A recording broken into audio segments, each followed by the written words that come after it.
ॐ भूर्भुवस्वः तत्सवितुर्वरेण्यं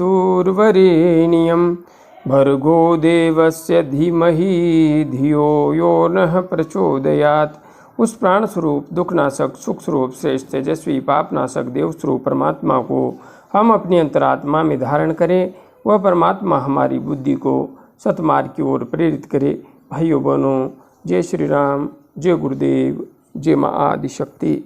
आप सभी भाइयों बहनों की साधना से संबंधित जिज्ञासाओं का समाधान करते हुए मैं आज कुछ अत्यधिक महत्वपूर्ण जिज्ञासाओं को यहाँ पर सम्मिलित कर रहा हूँ। नेपाल से भाई सागर जी ने अपनी जिज्ञासा प्रकट करते हुए लिखा है। बार बार यह जिज्ञासा सागर जी प्रकट कर रहे थे। What happens if kundalini is stabilized in heart चक्रा? क्या होता है जब कुंडलिनी हृदय चक्र पर स्थिर हो जाती है? अर्थात हमारी कुंडलिनी शक्ति हृदय चक्र में जब बिल्कुल स्थिर हो जाती है तो क्या होता है? भाई सागर जी, यह जो आपने प्रश्न पूछा है बड़ा ही गहरा है।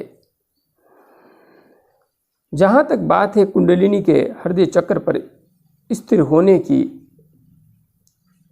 तो यदि हम समझे कि मूलाधार चक्र से जब हमारी ऊर्जा उठती है तो स्वादिष्ठान मणिपूरक चक्र पर होते हुए जैसे ही अनाहत चक्र पर पहुँचती है तो वहाँ जाकर के कुंडलिनी शक्ति स्थिर हो जाती होगी। किंतु यदि हम ऐसा मानते हैं तो हम बिल्कुल अज्ञानग्रस्त हैं। जहाँ तक बात है हृदय चक्र में ऊर्जा के स्थिर होने की, तो हृदय चक्र तब तक प्रकाशित नहीं होता जब तक कि संपूर्ण चक्र प्रकाशित नहीं हो जाते हैं। संपूर्ण चक्रों से तात्पर्य है जब सहस्रार चक्र तक ऊर्जा पहुंच जाती है और सहस्रार चक्र पूर्ण रूपेण प्रकाश से भर जाता है, आलोकित हो जाता है, उसके बाद ही हृदय चक्र वास्तविक रूप में खुलता है और वहाँ पर ऊर्जा का पूर्ण प्रभाव स्पष्ट दृष्टिगोचर होता है। यही स्थिति आत्म साक्षात्कार की है। और जब साधक की आत्म स्थिति अर्थात कुंडलिनी शक्ति हृदय चक्र में पूर्ण रूपेण जाकर के प्रतिष्ठित हो जाती है, उसके बाद में ही साधक निर्विकल्प निर्बीज समाधि में प्रविष्ट होता है। यह जो स्थिति है यह संप्रज्ञात समाधि की है, जहाँ पर आत्म साक्षात्कार होता है, आत्मबोध होता है और हृदय चक्र पर जाकर के जब हमारी कुंडलिनी शक्ति स्थिरत्व प्राप्त कर लेती है तो उसके बाद निर्विकल्प समाधि घटित होने की स्थिति निर्मित होती है। आगे हमारी बहन नीलम नेगी जी ने अपनी जिज्ञासा प्रकट करते हुए पूछा है, गुरुजी ऐसा क्यों कहा जाता है कि आत्मानुभूति करने वाले के सारे कर्म जल जाते हैं? क्या यह झूठ है? बहन, जैसे ही हृदय चक्र पर हमें आत्म अनुभूति होती है, आत्म साक्षात्कार होता है, तो कर्मों के करने से हमारे अंदर जो आसक्तियाँ उत्पन्न हो जाती हैं वे आसक्तियाँ जल जाती है।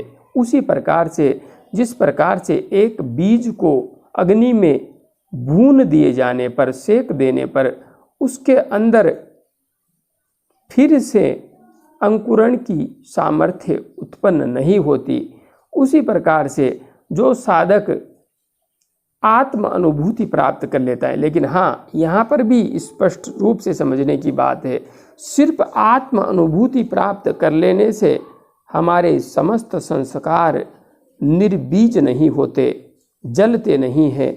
ये यहाँ पर आत्मानुभूति तो होती है, लेकिन यह सबीज समाधि है। इससे हम कर्मों को जला नहीं पाते, कर्माशय को जला नहीं पाते, लेकिन जब साधक निर्बीज समाधि में प्रविष्ट हो जाता है तो वहाँ पर जाकर के चित्त पर पड़े हुए समस्त कर्मों के संस्कार जलकर राख हो जाते हैं। फिर साधक के मन में किसी भी वासना के प्रति, किसी भी कर्म के प्रति कोई आसक्ति नहीं रहती, वह पूर्ण रूपेण निरासक्त हो जाता है। इसलिए कहा जाता है कि आत्मज्ञानी के संपूर्ण कर्म जल जाते हैं। कर्मों के जलने का अर्थ है कर्मों के द्वारा जो आसक्ति निर्मित होती है, कर्मों पर जो आसक्ति निर्मित होती है, वह आसक्ति हमेशा हमेशा के लिए जल करके राख हो जाती है। और जहाँ पर कर्मों पर आसक्ति समाप्त हो गई, वहाँ पर पुनर्जन्म संभव ही नहीं। जो बीज जला दिया गया है वह फिर से उग कैसे सकता है? आसक्ति ही पुनर्जन्म का आधार है।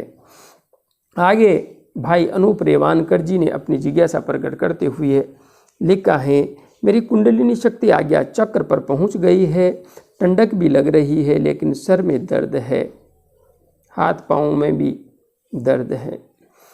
भाई अनूप रेवानकर जी, आपकी कुंडलिनी शक्ति आज्ञा चक्र तक पहुंच गई है, ठंडक लग रही है, लेकिन सर में दर्द है।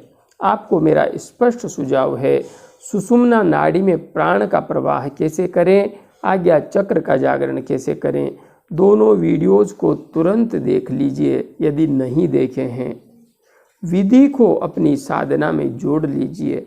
साथ ही आसन सिद्धि वीडियो भी आपके लिए महत्वपूर्ण है। इन 3 वीडियोज़ को देख करके विधि को अपनी साधना में जोड़ लीजिए। हाँ, इस जिज्ञासा को सम्मिलित करने में मेरे को कुछ दिन लग गए, तो यहाँ पर मैं आप सबको कह देना चाहता हूँ, यदि आपको कोई विशेष समस्या है साधना करते हुए और 3 दिन तक मैं आपकी जिज्ञासा को सम्मिलित नहीं कर पाया, तो आप जो वीडियो में नंबर दिए जाते हैं उन पर निश्चित रूप से बेझिझक कॉल कर सकते हैं। आपका कॉल बिल्कुल निःशुल्क रहेगा, किंतु हाँ, लंबा चौड़ा व्याख्यान नहीं सुनाएं, सिर्फ अपनी समस्या को संक्षिप्त में व्यक्त करें और मुझे आपकी समस्या का समाधान देने का समय दें। आप 5 मिनट का समय ले पाएंगे। 5 मिनट के अंदर आपको अपनी समस्या भी बतानी है और 3 से 4 मिनट में मैं आपको समाधान बताऊंगा। लंबा कॉल नहीं करें। इसलिए आप कभी भी कॉल कर सकते हैं, दोपहर को 10 बजे से शाम को 4 बजे तक, इस बीच में। बाकी आप तीनों वीडियोज़ को देख लीजिए, आपकी समस्या का समाधान हो जाएगा। आगे हमारी बहन ट्रू इंडियन जी ने, जो कि पिछले वीडियो में मैंने जिज्ञासा सम्मिलित की थी, किंतु कुछ टेक्निकल वजह से संपूर्ण जिज्ञासाएं सम्मिलित नहीं हो पाई थी, तो जिज्ञासा प्रकट की थी, उसे भी मैं यहाँ पर ले लेता हूँ। गुरुजी, ध्यान करने से पूजा पाठ छूट गया है, क्या यह सही है? ध्यान जैसे जैसे गहरा होता है पूजा पाठ छूट जाता है और स्थूल से सूक्ष्म में जाना यही लक्ष्य है। हमेशा स्थूल पर टिके रहना यह विज्ञान सम्मत मार्ग नहीं है। छूट गया है, बिल्कुल सही है। आगे इसी के संबंध में भाई इटरनल सोल जी ने भी अपनी जिज्ञासा प्रकट कर दी है। यह प्रश्न मेरा भी है कि मंत्र जब क्यों छूट जाता है? जब मंत्र छूट जाए तो क्या करें, आगे का रास्ता क्या हो? जबकि हमारे पास भौतिक गुरु नहीं है तो आगे का रास्ता क्या अपनाएं? भाई इटरनल सोल जी, मंत्र जब क्यों छूट जाता है? मंत्र जप इसलिए छूट जाता है कि जप करते करते हमारे मन पर हमारी प्राण ऊर्जा का पूर्ण नियंत्रण आ जाता है और हमारी संपूर्ण इंद्रियां भी अपनी शक्ति को खोने लगती हैं। सब कुछ स्थिरता को प्राप्त करता हुआ चला जाता है और जैसे जैसे मन अपनी गति को छोड़ करके स्थिर होता जाता है, वैसे वैसे हम शब्दों के उच्चारण की क्षमता भी खोते चले जाते हैं। एक समय ऐसा आता है जब हमारा मन पूर्णतया स्तंभित हो जाता है और वहाँ पर जहाँ पर मन नहीं है, मन ही क्रियाशील नहीं रहा, तो फिर मंत्र का जप कौन करेगा। मंत्र ने जो करना था, जो कार्य मंत्र के द्वारा सिद्ध होना था, वह सिद्ध हो चुका। इस मन को उसने वशीभूत कर लिया, मन रुक गया, मन ठहर गया। यही तो मंत्र का लक्ष्य था। अब मंत्र जप करने की जरूरत कहाँ है, अब तो डूब जाना है, उस अस्तित्व में खो जाना है जिस उद्देश्य के लिए मंत्र जप प्रारंभ किया था। किंतु हाँ, आगे आपने पूछा है आगे का रास्ता क्या हो। यहाँ पर जहाँ पर मंत्र जप छूटता है, यहाँ पर ही आकर के वास्तविक रूप में गुरु की आवश्यकता होती है। यदि किसी व्यक्ति ने किसी को गुरु नहीं माना है तो उसके लिए यहाँ से आगे जाना बेहद कठिन है, क्योंकि यह आदि शक्ति का अनुशासन है, यह उस परब्रह्म परमात्मा का अनुशासन है कि यहाँ आने के बाद में भी साधक को गुरु पर श्रद्धा एवं विश्वास की नितांत आवश्यकता होती है।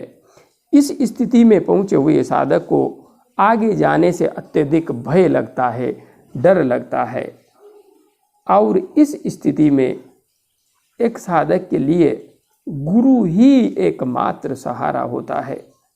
जिस किसी भी शरीरधारी या बिना शरीरधारी गुरु पर आपका विश्वास है, चाहे गुरु संसार छोड़कर चले गए हों, बस आपका उनके प्रति दृढ़ विश्वास है, तो भावना से उस गुरु शक्ति को याद करना यहाँ पर नितांत आवश्यक हो जाता है। वही शक्ति आपको इस भय से पार लगाती है। और यदि किसी ने गुरु नहीं बनाया है तो जिस पर दृढ़ संकल्पित विश्वास हो उसे यहाँ पर आकर के गुरु मान लेना, सच्चे हृदय से स्वीकार कर लेना नितांत आवश्यक हो जाता है, क्योंकि यहाँ से छलांग लगाना बेहद मुश्किल प्रतीत होता है। मन डर जाता है, घबरा जाता है। यहाँ पर सिर्फ और सिर्फ गुरु का सहारा ही कूदने की शक्ति प्रदान करता है। इसलिए गुरु नहीं है तो गुरु स्वीकार कीजिए, जरूरत तो पड़ेगी, इससे मैं नकार नहीं सकता, क्योंकि यह उस यूनिवर्स का एक सिद्धांत है। किसी का सहारा तो आगे बढ़ने के लिए निश्चित रूप से चाहिए, भौतिक रूप से ना चाहिए, आत्मिक रूप से निश्चित रूप से सहारे की जरूरत पड़ेगी। और यहाँ पर श्रद्धा एवं विश्वास, समर्पण गुरु के प्रति बहुत ही आवश्यक हो जाता है। बस आगे करना कुछ नहीं है, अस्तित्व में डूबना है, खो जाना है। जय गुरुदेव, जय मां आदि शक्ति।